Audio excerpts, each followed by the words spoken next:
توبہ ما قبل کے سارے گناہوں کو مٹا دیتی ہے۔ رسول کریم صلی اللہ علیہ وآلہ وسلم نے ارشاد فرمایا التائب من الذنب کمن لا ذنب لہ، گناہ سے توبہ کرنے والا ایسا ہوتا ہے جس طرح اس نے گناہ کیا ہوا ہی نہیں، بلکہ فرمایا ہم ان کے گناہوں کو بدل کے نیکیوں میں تبدیل کر دیتے۔ تو جب گناہ بدل کے نیکیوں میں تبدیل ہوئے تو جتنا بڑا گناہ گار تھا اتنا بڑا نیکوکار ہو گیا، کیونکہ سارے کے سارے گناہ تبدیل ہو کے نیکیوں میں آ گئے۔ حضور علیہ السلام نے ارشاد فرمایا کل قیامت کے دن ایک شخص اللہ کی بارگاہ میں حاضر ہوگا اور اللہ تعالیٰ اس کو نامہ اعمال دے گا اور فرمائے گا اسے پڑھ، تو وہ جب اپنے نامہ اعمال کو پڑھنے لگے گا تو جو بڑے بڑے گناہ ہوں گے تو اللہ سے شرم اور حیا کی وجہ سے وہ نہیں پڑھ پائے گا، تو چھوٹے چھوٹے گناہ پڑھتا جائے گا تو بڑے بڑے گناہوں کو نظر انداز کرتا جائے گا، چھوڑتا جائے گا۔ تو جب وہ سارے گناہ پڑھ لے گا تو اللہ تعالیٰ ارشاد فرمائے گا بندے یہ جو تو نے جتنے گناہ پڑھے ہیں نا میں نے سب کو بدل کے نیکیوں میں تبدیل کر دیا۔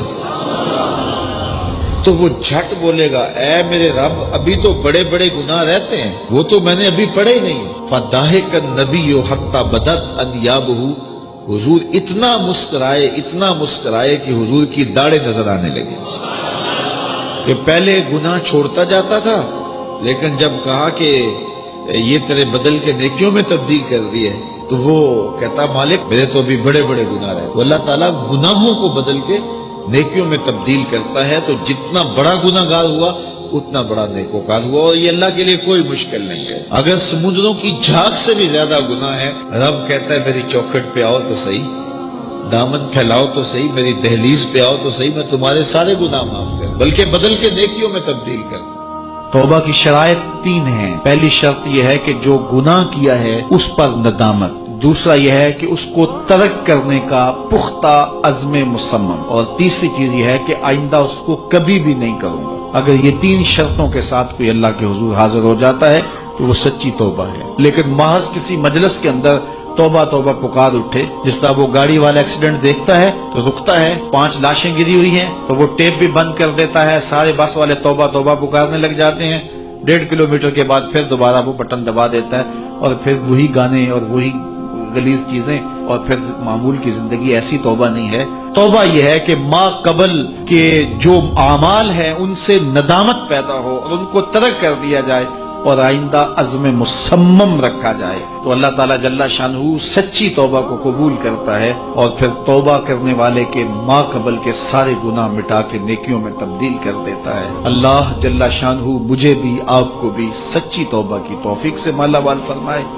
اور زندگی کی ایک ایک ساتھ اپنے دین کے لیے گزارنے کی توفیق دے۔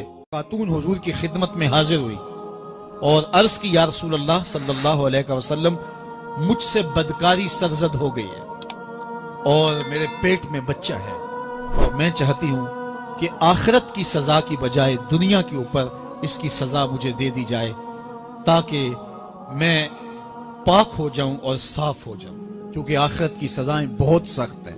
اللہ کے محبوب علیہ السلام نے جبریل امین سے ایک دن پوچھا تھا مجھے جہنم کے عذابوں کا ذکر سناؤ، تو عرض کی یا رسول اللہ صلی اللہ علیہ وسلم ہلکا ترین عذاب یہ ہے کہ جہنمی کے پاؤں میں آگ کے جوتے رکھے جائیں گے، باقی اس کے پورے بدن پہ آگ نہیں ہوگی، صرف آگ کے جوتے اس کو پہنائے جائیں گے، لیکن اس کی حدت، گرمی اور شدت اتنی ہوگی یغلی منہما دماغہ، اس کی شدت سے اس کا دماغ پگھل کر ناک اور کانوں کے ذریعے سے باہر آنا شروع ہو جائے گا۔ یہ سب سے ہلکے عذاب کی کیفیت ہے، اور جو عذاب سخت ہیں الیاذ باللہ، اللہ تعالیٰ قرآن مجید میں فرماتا ہے ثم لا يموت فیہا ولا یحیا، اس بڑے عذاب کا ذکر کیا جو جہنمیوں کو دیا جائے گا، فرمایا اس عذاب کی کیفیت یہ ہوگی بندہ نہ جیے گا نہ مرے گا۔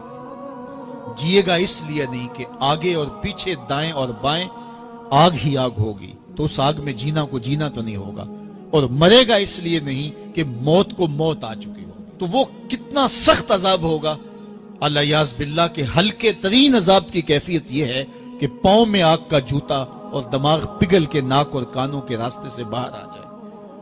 تو اس نے عرض کی یا رسول اللہ صلی اللہ علیہ وسلم میرے اوپر حد جاری کر دیجئے، اور اس نے کہا کہ میرے پیٹ میں جو ہے وہ بچہ ہے اللہ کے محبوب علیہ السلام نے فرمایا جاؤ جب بچہ پیدا ہو تو پھر آنا. وہ چلی گئی. تو جب بچہ پیدا ہوا تو گود میں اٹھائے پھر حضور کی خدمت میں حاضر ہوئے اور عرض کی یا رسول اللہ یہ ہے بچہ جو میں نے گناہ کیا تھا، بدکاری کی تھی، آج یہ اس کی نشانی ہے. تو اللہ کے محبوب علیہ السلام نے فرمایا کہ اسے لے جاؤ اور اسے دودھ پلاؤ، اور جب یہ کچھ کھانے پینے لگ جائے گا تو پھر آنا. کچھ دنوں کے بعد وہ دوبارہ حاضر ہوئی اور اس نے اس بچے کے ہاتھ میں روٹی کا ٹکڑا دیا ہوا تھا اور عرض کی یا رسول اللہ دیکھ لیجئے اب یہ روٹی کھانے لگ گیا ہے. اللہ اکبر. تو اللہ کے محبوب نے فرمایا انہیں لے جاؤ اور جا کے انہیں سنگسار کر دو. اس کی یہ حد بنتی تھی، اس کو سنگسار کیا اور اس نے خود یہ سزا اپنے لیے قبول کی. تو یہ بات ذہن نشین کیجئے کہ یہ وہ لوگ تھے کہ جن سے کبھی کوئی گناہ سرزد ہو جاتا تو وہ جلد توبہ کرتے، اور اس کی بڑی سے بڑی حد اور سزا بھی ہوتی تو وہ بھی کاٹنے کے لیے تیار ہو جاتے. میں اور آپ دیکھیں کہ ہماری زندگی میں اگر گناہ ہیں اور ہمیں سچی توبہ کی توفیق بھی نصیب نہیں ہے اور آئندہ نہ کرنے کا عزم مصمم ہو، پکا ارادہ ہو کہ یہ گناہ زندگی میں دوبارہ نہیں کروں گا، الگ بات ہے کہ پھر دوبارہ اس سے سرزد ہو جائے. لیکن جب وہ توبہ کر رہا ہو تو اس وقت اس کا پختہ عزم ہو اور اس کے دل کے کسی گوشے میں نہ ہو کہ چلو میں توبہ کر لیتا ہوں اور پھر ہو گیا تو پھر کر لوں گا. پکا عزم ہو کہ دوبارہ یہ گناہ نہیں کروں گا. اور اگر زبان سے توبہ توبہ کر رہا ہو اور دل میں ہو کہ ٹھیک ہے یہ تو صبح بھی مجھ سے عمل بد سرزد ہونا ہے، تو اللہ تعالیٰ سے یہ مذاق کرنے والی بات ہے. اور اللہ تعالیٰ سے جو مذاق کرتا ہے وہ کہاں کھڑا ہے وہ خود سوچ لے. وہ کیا کسی نے کہا تھا کہ توبہ کی پھر توبہ کی پھر توبہ کر کے توڑ دی، میری اس توبہ پہ توبہ توبہ توبہ کر اٹھی. تو ایسی توبہ نہیں ہے کہ جو رسماً کسی مجلس میں چلے گئے، کسی اجتماع میں چلے گئے تو سب لوگوں نے توبہ توبہ کی تو وہ بھی توبہ توبہ کرتا رہا، لیکن اس کا عزم مصمم پختہ ارادہ نہیں تھا گناہوں کو چھوڑنے کا. تو یہ توبہ نہیں، یہ مذاق ہے. حکم کی مخالفت. دوسرا شخص وشاب نشا فی عبادت اللہ، وہ جوان جس کی جوانی اللہ کی عبادت میں گزری. کتنا بڑا اعزاز. حضور نے فرمایا الشاب التائب حبیب اللہ. لوگوں سن لو، جو جوان جوانی میں توبہ کرے وہ اللہ کا حبیب ہے. اور ایک روایت میں آتا ہے 1000 بوڑھے کے توبہ کرنے سے اللہ کو ایک جوان کی توبہ زیادہ محبوب ہے. اور جب کوئی جوان جوانی میں توبہ کرتا ہے اللہ کا عرش بھی خوشی میں جھوم اٹھتا ہے. جوانی کی توبہ اللہ کو بہت زیادہ پسند ہے. وہ جوان جس کی جوانی اللہ کی عبادت میں گزری. جوانی مستی کا نام نہیں ہے، جوانی آوارگی کا نام نہیں ہے، خواہشات کی تکمیل کا نام جوانی نہیں ہے، موڑوں اور چوکوں پہ کھڑا ہونے کا نام جوانی نہیں ہے، مصلی پہ بیٹھ کے رب کے حضور آنسو بہانے کا نام جوانی. ایک روایت میں آتا ہے کہ تمہارے بہتر جوان وہ ہیں جو بوڑھوں کی مشابہت اختیار کریں، اور بدترین بوڑھے وہ ہیں جو جوانوں کی مشابہت اختیار کریں. تو بہترین جوان یہ ہے کہ جو جوانی میں بڑھاپے جیسا ہو، بوڑھوں جیسے انداز اور اطوار اور عادتیں اپنائے، اچھے اخلاق اور اچھا انداز، اور مصلی کو لازم پکڑے. وشاب نشا فی عبادت اللہ، وہ جوان جس کی جوانی اللہ کی عبادت میں گزرے. شب و روز میں نے کل بھی کہا تھا کہ بڑھاپے کے اندر نیک اعمال کرنا بہت بڑی بات ہے، بہت بڑی سعادت ہے کہ بڑھاپے کے اندر نیک اعمال کیے جائیں، لیکن عبادت کا جو لطف جوانی میں ہے وہ بڑھاپے میں نہیں ہے. اللہ اکبر. اللہ تعالیٰ جل شانہ جوان کی توبہ کو پسند کرتا ہے. وہ جوان جو اللہ کی عبادت میں، وشاب نشأ فی عبادت اللہ، وہ جوان جس کی جوانی اللہ کی عبادت میں گزری. اب عبادت کا مفہوم بہت وسیع ہے. ویسے بہترین عبادت نماز ہے، بہترین عبادت الصلاۃ نماز ہے، اور حضور نے اس کو اپنی آنکھوں کی ٹھنڈک قرار دیا. لیکن صرف عبادت کا مفہوم نماز تک ہی نہیں ہے. عبادت کا مفہوم بہت وسعت والا ہے. ساری زندگی اللہ کی رضا میں گزار دینا، اللہ کی مرضی کے مطابق زندگی گزار دینا، یہ عبادت ہے. اللہ اکبر. بعض نے کہا کہ بس اس کی رضا میں اپنے آپ کو گم کر دینا عبادت. غلام کو عبد کہتے ہیں نا، اور عبد وہ ہوتا ہے جو اپنے آقا کی مرضی میں اپنی مرضی کو گم کر دے. کوئی شخص کسی غلام کو خریدنے گیا نا منڈی میں، جب غلام بکتے تھے، فروخت ہوتے تھے، تو جا کے ایک غلام سو پسند آیا، تو اس نے جب اس کا سودا کیا تو غلام سے پوچھتا ہے تمہارا نام کیا ہے؟ تو غلام کہتا ہے میرا نام کوئی نہیں ہے، جو رکھیں گے وہی میرا نام ہوگا. جب غلام ہے تو پھر اس کی اپنی مرضی ختم ہوگی. تو ہم اللہ کے غلام ہیں، اللہ کے بندے ہیں، تو بندگی کا حق یہ ہے، اللہ اکبر، کہ ہم سر سے لے کر پاؤں تک اس کے ہو جائیں. تیرے ہندیاں سندیاں محبوبہ، میں کافر ہوواں جے میں ہوواں. اپنی ذات کو تو فنا کرنا ہے، اپنی ذات کو تو قربان کرنا ہے. وہ جوان جس کی جوانی کے حسین ایام، جس کی جوانی کے خوبصورت لمحے جبکہ بانکپن تھا، جبکہ خواہشات کا ہجوم تھا، جبکہ تمنائیں اپنے عروج پہ تھیں، لیکن اس نے سب کچھ اپنے رب کے لیے قربان کر دیا. سحری کے وقت اٹھ کے مصلی بچھایا اور آنسو بہائے اور اللہ کے حضور عبادت کرتے ہوئے اپنی رات کو بسر کیا. ایک روایت میں آتا ہے جو دن کا روزہ اور رات کی عبادت نہیں کرتا اس کو ایمان کی حلاوت ہی نصیب نہیں ہوتی. ایمان کی ایک حلاوت ہے، ایمان کی ایک مٹھاس ہے، ایمان کا ایک مزہ ہے، ایک سرور ہے. وہ کس کو نصیب ہوگا؟ جو دن روزے سے گزارے گا اور رات مصلی پہ گزارے گا، اپنی آنکھوں پر حیا کے پہرے بٹھائے گا، اپنی سوچوں کی پاکیزگی کا سامان کرے گا. ورنہ جوانی آئی اور گزر گئی اور اپنا قیمتی وقت ہم نے برباد کر دیا. جس طرح ہر چیز کا بانکپن جوانی میں ہوتا ہے، عبادت کا جو سرور اور عبادت کی جو لذت جوانی میں نصیب ہوتی ہے وہ زندگی کی کسی اور ایام میں نصیب نہیں ہوتی. اس لیے حضور نے ارشاد فرمایا کہ وہ جوان وشاب نشأ فی عبادت اللہ، وہ جوان جس کی جوانی اللہ کی عبادت میں گزری، جب قیامت کے دن کوئی سایہ نہیں ہوگا اللہ اس جوان کو اپنے عرش کا ٹھنڈا سایہ نصیب فرمائے. حضرت حسن بصری رضی اللہ تعالیٰ عنہ فرماتے ہیں اپنی توبہ کا واقعہ، فرماتے ہیں کہ میں امیر کبیر شخص تھا اور بصرہ کے بازاروں کے اندر دکھی پریشان لوگوں کی مدد کے لیے بھی نکلتا تھا. ایک دن میں بازار میں جا رہا تھا کہ ایک خاتون مجھ کو نظر آئی، اتنی خوبصورت جیسے چاند کا ٹکڑا ہو. میں نے مسلسل اس کی طرف دیکھنا شروع کر دیا. اس نے کہا اما تستحی، تجھے حیا نہیں آتی؟ مجھے دیکھے جا رہے ہو؟ کہتے ہیں میں نے کہا ممن، کس سے حیا کر؟ تو اس عورت نے کہا فمن یعلم خائنۃ الاعین وما تخفی الصدور، اس سے حیا کرو جو دلوں کے بھید جانتا ہے، جو آنکھوں کی خیانت کو جانتا ہے، اس سے حیا کرو. کہتے ہیں یہ بات تو بہت بڑی تھی لیکن اس کا حسن ایسا تھا کہ مجھے اس کے باوجود اس کی طرف رغبت رہی اور میں مسلسل اس کو دیکھتا رہا. اس نے پھر مجھے کہا کہ کیا معاملہ ہے کہ تم میری طرف دیکھنا چھوڑتے نہیں ہو، کون سی چیز پسند آئی؟ تو کہتے ہیں میں نے اس کو کہا کہ تیری جھیل سی آنکھوں میں ڈوبنا چاہتا ہوں اور یہ میرے لیے ایک باعث کشش ہے. اس نے کہا تم رکو، شاید تمہارا مطلوب پورا ہو جائے. میں وہاں رکا اور وہ اپنے گھر چلی گئی. تھوڑی دیر کے بعد اس کی خادمہ تشت کے اوپر کپڑا ڈالا ہوا ہے اور میرے طرف بڑھایا.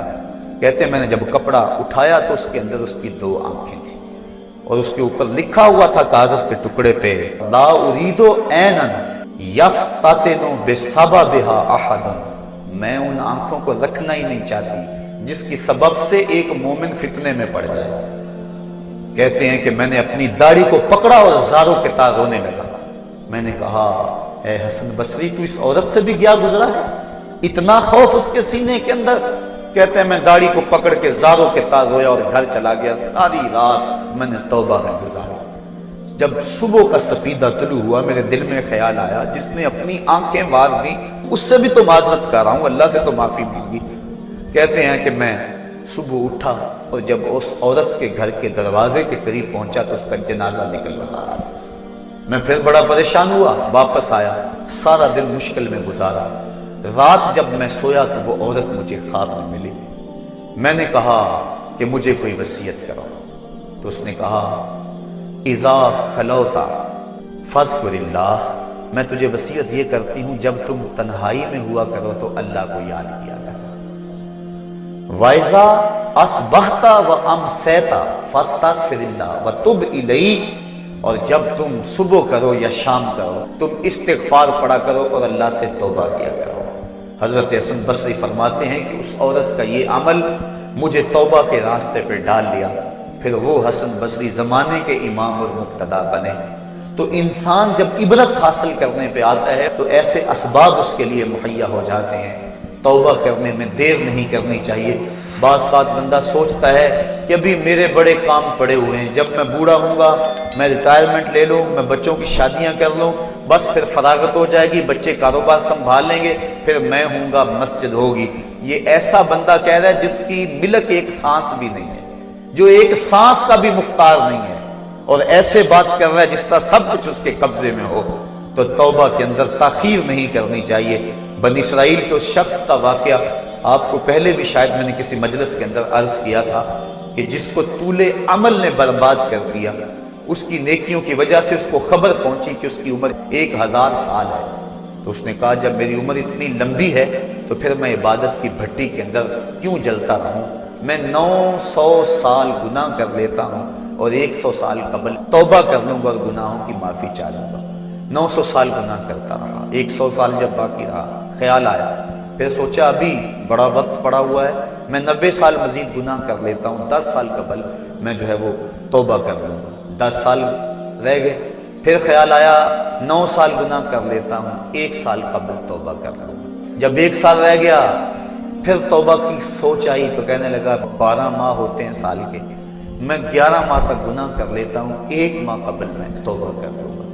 پھر 1 ماہ بھی گزرا، ہفتے تک بات پہنچی، حتیٰ کہ 1 دن رہ گیا، اور پھر وہ کہتا تھا بھی فلاں فلاں گناہ میرا رہتا ہے وہ میں کر لوں۔ ایسی لت پڑ گئی تھی گناہ کہ بنی اسرائیل کا وہ شخص کہ جو اس انتظار میں تھا کہ بس یہ گناہ کر لوں اور یہ گناہ کر لوں پھر توبہ کر لوں گا، اچانک موت آئی اور موت نے اس کو دبوچ لیا اور وہ توبہ کے بغیر مر گیا۔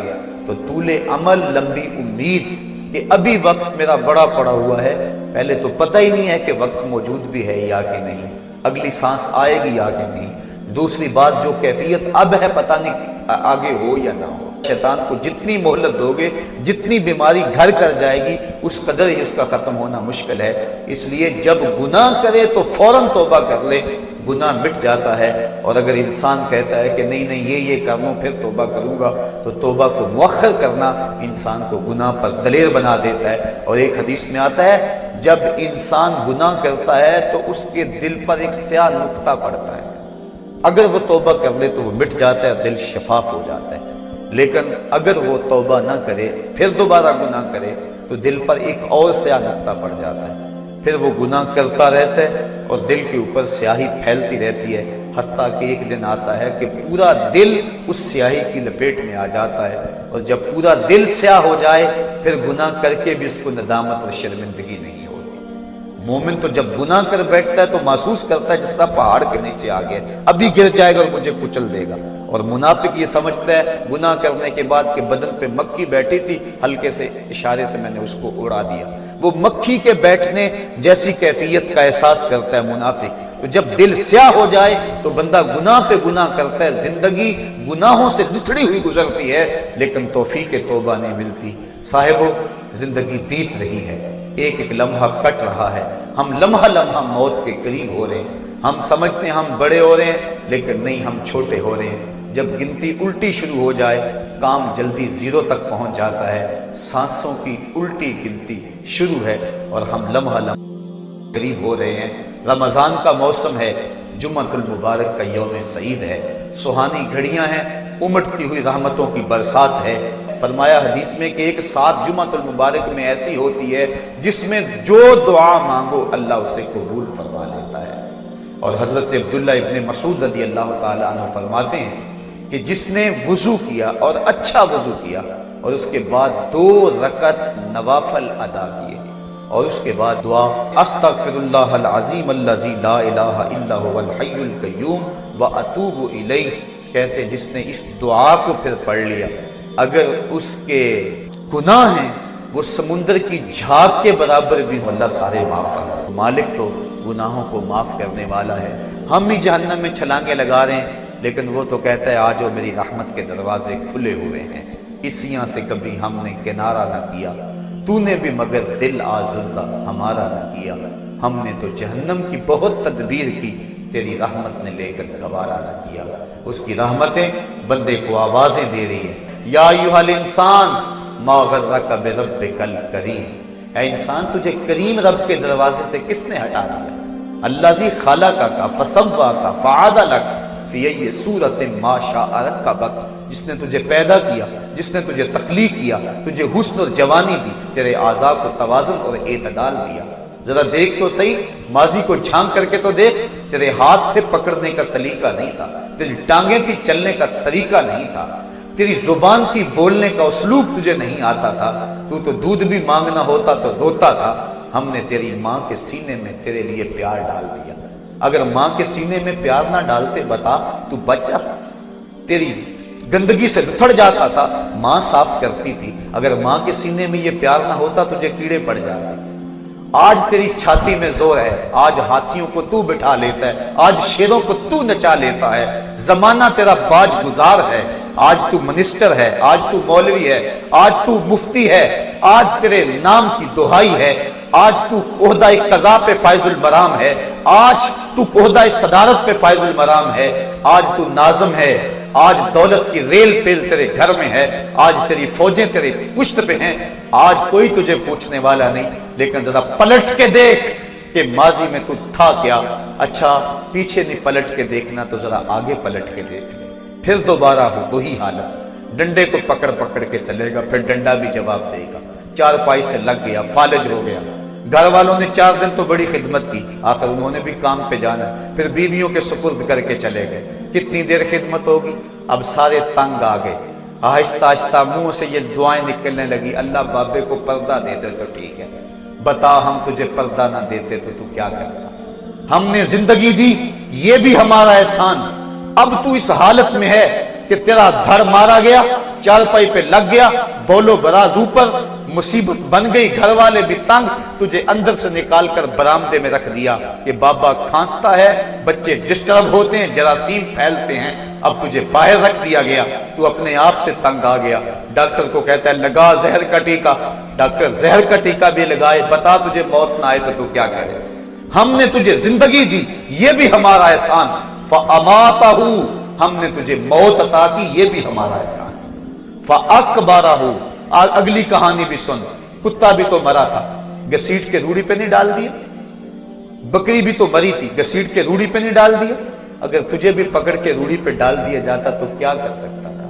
لیکن ہم نے کہا نہیں نہیں، یہ میرا شاہکار ہے، اس کو غسل دو، بیری کے پتے بھی ڈال لو، صفائی ستھرائی خوب ہو جائے، چٹے لباس کا کفن دو، سند سند پہ خوشبو ملو، اب سارے تجھے دیکھنے آ رہے ہیں، تو دولہا بنا، تیرا منہ دیکھنے سارے آ رہے ہیں، ساری بستی امڈی آ رہی ہے تجھے دیکھنے کے لیے، پھر تیری چارپائی اٹھی، 4 بندوں نے اٹھایا، کندھا بدل بدل کے چلتے ہیں، ہر ایک کی خواہش ہے کہ میں کندھا دے لوں، پھر میں نے کہا تیز نہ چلنا، میرے شاہکار کو کہیں جھٹکا نہ لگے، پھر تیرا اعزاز اور تیرا پروٹوکول کہ امام کعبہ بھی ہو تو وہ پیچھے اور تجھے آگے رکھا گیا۔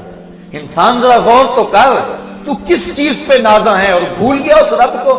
آجا، اس کی رحمت کی باہیں کھلی ہوئی، وہ بلا رہا ہے تجھ کو، آجا پلٹ کے آجا، آنا تو نے ہے ہی، کل جو کفن میں منہ چھپا چھپا کے آتا پھرے گا، آج کھلے منہ آجا، اس کی رحمتیں آواز دے رہی ہیں، یا ایھا الانسان ما غرک بربک الکریم۔ صاحبو، جوانی کی توبہ بہت بڑی دولت ہے، جو جوان ہیں وہ جوانی کے ایک ایک لمحے کو غنیمت سمجھیں، وہ جوان جس کی جوانی اللہ کی عبادت میں گزری، حضور فرماتے ہیں کل قیامت میں جب کوئی سایہ نہیں ہوگا، اللہ اسے اپنے عرش کا ٹھنڈا سایہ نصیب فرمائے گا۔ اور بڑھاپے کے اندر بھی توبہ بڑی دولت ہے، وہ جوانی کی فضیلت زیادہ ہے، لیکن بڑھاپے کے اندر بھی توبہ نصیب ہو جائے تو یہ بھی بہت بڑا اعزاز ہے، ورنہ ہوتا یہ ہے کہ قبر میں ٹانگیں ہوتی ہیں اور گناہ پہ گناہ کیا جا رہا ہے۔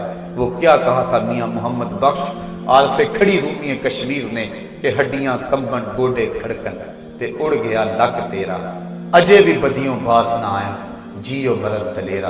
اے انسان کدھر بھٹک رہا ہے، مالک تجھے آوازیں دے رہا ہے، کبھی بھاگے ہوئے کو بھی یوں آوازیں دی جاتی، کبھی در چھوڑ کے بھاگنے والوں کو بھی یوں بلایا جاتا ہے، لیکن کہتا ہے توبو اللہ، آ جاؤ، میری رحمت کے دروازے کھلے ہوئے ہیں، ابھی مغرب سے سورج طلوع نہیں ہوا، میرے بندے جب تو توبہ کا ہاتھ پھیلائے گا میں تیرے گناہ جو ہیں وہ فرشتوں کے خیالوں سے بھی مٹا دوں گا، نامہ اعمال سے بھی مٹا دوں گا، جو زمین گواہ بنی ہے وہ بھی گواہی دینا بھول جائے گی، تیرے اعضاء بھی بھول جائیں گے، گناہ تجھے بھی یاد نہیں رہیں گے، اور ان 4 گواہوں کو یاد نہیں رہیں گے۔ کل قیامت کے دن جب رب کے حضور ملے گا تو کوئی گواہ تیرے گناہوں کا موجود نہیں ہوگا۔ آ تو صحیح، جھولی پھیلا تو صحیح، ہم تو مائل بکرم ہیں کوئی سائل ہی نہیں، ہم تو مائل بکرم ہیں کوئی سائل ہی نہیں، راہ دکھلائیں کسے کوئی رہ روے منزل ہی نہیں۔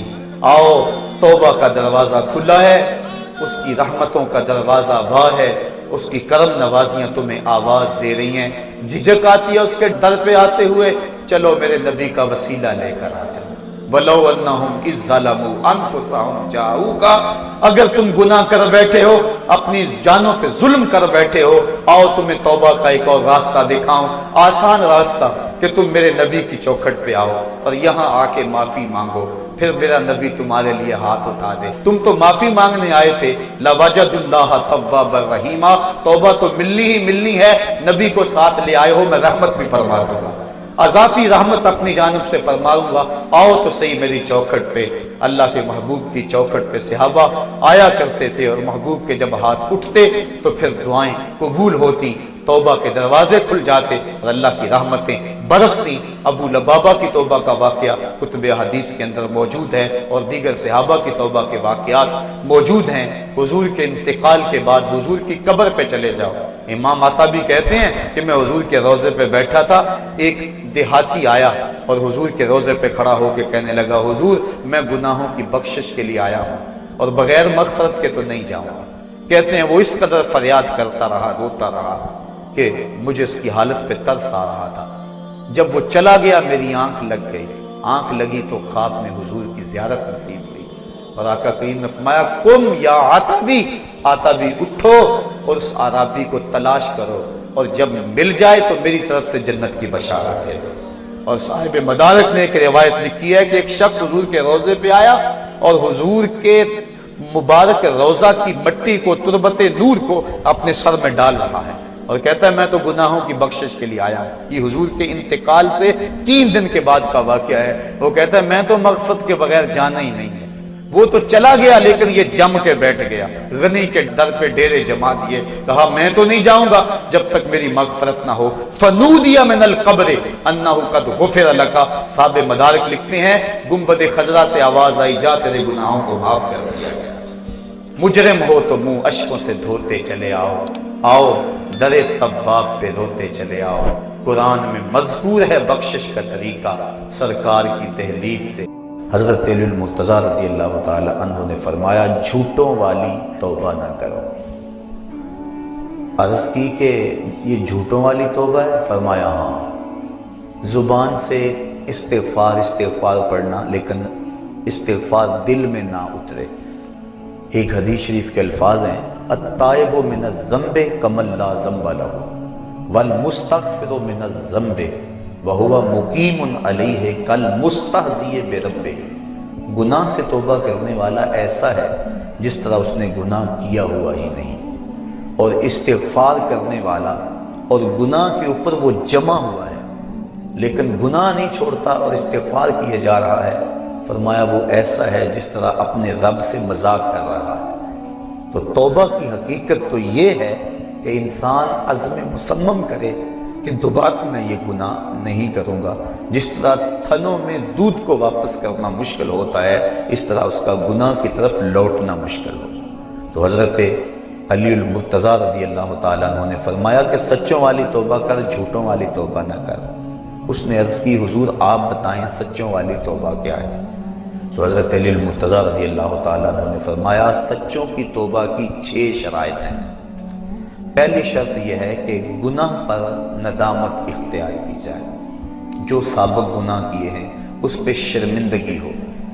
اور ایک روایت میں آتا ہے حقیقت التوبۃ الندم، توبہ کی حقیقت شرمندگی ہی ہے۔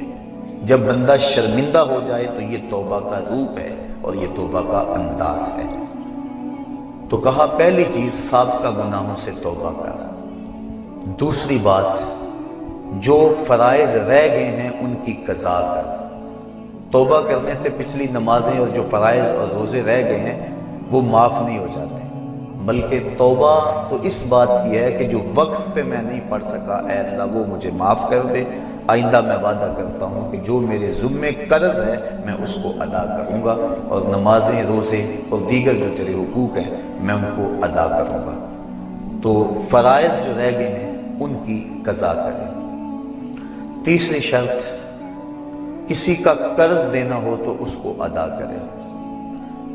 چوتھی شرط کسی کے ساتھ جھگڑا کیا ہوا ہو تو اس سے معذرت کریں۔ پانچویں شرط جس طرح توبہ سے قبل گناہ کر کر کے اپنے نفس کو موٹا کیا اور قوی اور طاقتور بنایا، اب توبہ کا حق یہ ہے کہ تو اللہ کی اطاعت اور فرما برداری کر کے نفس کو ایسے ہی کمزور کر اسے رگڑا دے۔ اور چھٹی شرط یہ ہے کہ آئندہ گناہ نہ کرنے کا عزم مصمم کر لے۔ کہا اگر یہ 6 شرطیں تیری توبہ کے اندر موجود ہیں تو وہ تو سچا توبہ کرنے والا ہے، ورنہ تو زبان سے استغفار پڑھنے والا ہے، تیری توبہ سچی نہیں ہے۔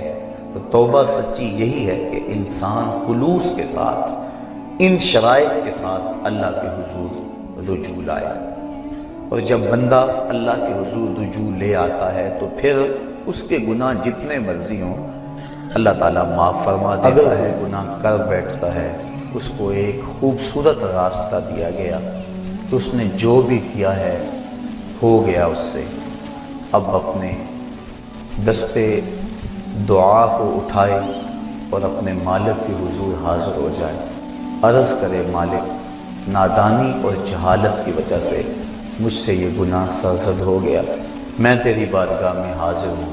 اللہ تعالیٰ پھر یہ نہیں دیکھتا کہ اس کے گناہ کتنے ہیں، یہ دیکھتا ہے کہ یہ آیا ہے میری چوکھٹ پہ، اور اللہ تعالیٰ اس کے پچھلے سارے گناہوں کو معاف فرما دیتا ہے۔ جو صغیرہ گناہ ہیں وہ تو ساتھ ساتھ مٹتے رہتے ہیں، ہم نماز پڑھتے ہیں، وضو کرتے ہیں، نیک اعمال کرتے ہیں تو صغیرہ گناہ مٹ جاتے ہیں، بلکہ ایک روایت میں آتا ہے جب کوئی شخص گناہ کرتا ہے تو فرشتہ اس گناہ کو لکھتا ہے، حتیٰ کہ 5 گناہ وہ کر لیتا ہے تو فرشتہ 5 گناہ لکھ لیتا ہے، پھر وہ نیکی کرتا ہے تو جو نیکی والا فرشتہ ہے وہ گناہ لکھنے والے فرشتے کو کہتا ہے آؤ سودا کر لیں۔